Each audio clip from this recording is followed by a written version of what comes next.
ইসলাম টিকে আছে পাঁচটি জিনিসের উপরে। কুলিয়াল ইসলামু আলা খামসিন শাহাদাতি আল্লা ইলাহা ইল্লাল্লাহ। ইসলাম এই পাঁচটি বিষয়ের উপর টিকে আছে। এক নম্বর হচ্ছে আশহাদু আল্লা ইলাহা ইল্লাল্লাহ, আল্লাহ ছাড়া কোনো সত্য মাবুদ নেই, আল্লাহ ছাড়া কোনো ইলাহা নেই, এবং মুহাম্মদ সাল্লাল্লাহু আলাইহি ওয়াসাল্লাম আল্লাহর রাসূল এবং বান্দা। ওয়া ইকামিস সালাহ, এবং সালাত কায়েম করা, ওয়া ইতাইজ যাকাত, এবং যাকাত আদায় করা, ওয়াল হজ্জ শাহরু রমাদান, এবং সিয়াম এবং রমাদান মাসে সিয়াম পালন করা এবং যাকাত তুলে হজ করতে যাওয়া। তাহলে সম্মানিত সুধী, আমাদের পূর্ণ কোথায়, আমরা পূর্ণ কোথায় লাভ করব, আমরা কোথায় নেকি অর্জন লাভ করব, কোথায় আমরা সফলতা অর্জন লাভ করব?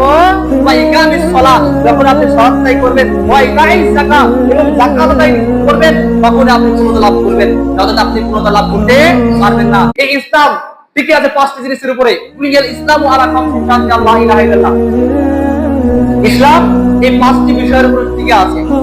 এক নম্বর হচ্ছে আশহাদু আল্লা ইলাহা ইল্লাল্লাহ, আল্লাহ ছাড়া কোনো সত্য মাবুদ নেই, আল্লাহ ছাড়া কোনো ইলাহা নেই, এবং মুহাম্মদ সাল্লাল্লাহু আলাইহি ওয়াসাল্লাম আল্লাহর রাসূল এবং বান্দা। ওয়া ইকামিস সালাহ, এবং সালাত কায়েম করা, ওয়া ইতাইজ যাকাত, এবং যাকাত আদায় করা, ওয়াল হজ্জ শাহরু রমাদান, এবং সিয়াম এবং রমাদান মাসে সিয়াম পালন করা এবং যাকাত তুলে হজ করতে যাওয়া। তাহলে সম্মানিত সুধী, আমাদের পূর্ণ কোথায়, আমরা পূর্ণ কোথায় লাভ করব, আমরা কোথায় নেকি অর্জন লাভ করব, কোথায় আমরা সফলতা অর্জন লাভ করব?